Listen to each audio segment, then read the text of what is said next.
South and North Korea held their groundbreaking ceremony in North Korea earlier today, marking the linking and modernizing of railways and roads between the two sides. And this comes 8 months after the leaders of Seoul and Pyeongyang first agreed to work together on the project.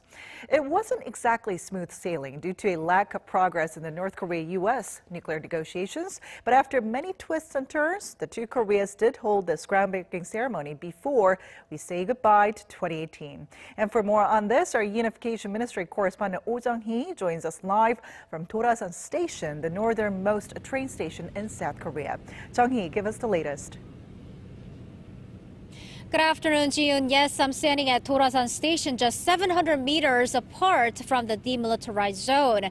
If trains really get to start traveling between the two Koreas, then this would be the last train station before you cross the border into North Korea. By now, we're expecting the groundbreaking ceremony to have ended already.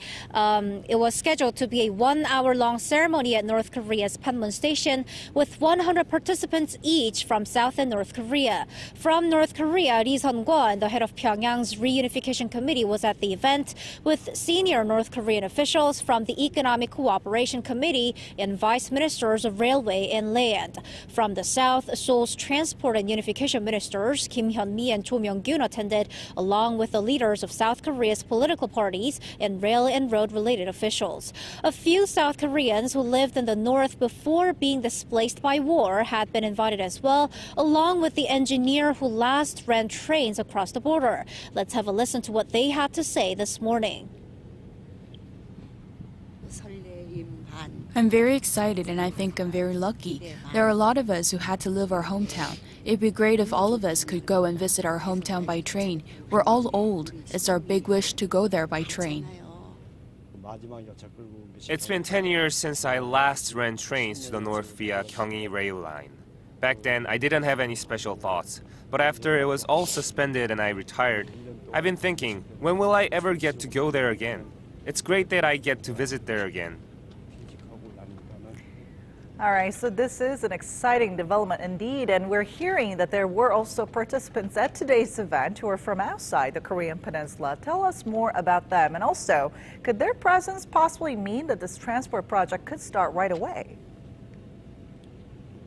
Well, Ji-yoon, to answer your first question, yes, top railway and road officials from Russia, China, and Mongolia also attended the groundbreaking ceremony this morning, and that as inter-Korean railways could eventually be linked to railways cutting across these three countries to join the Trans-Eurasian Rail Network in the future.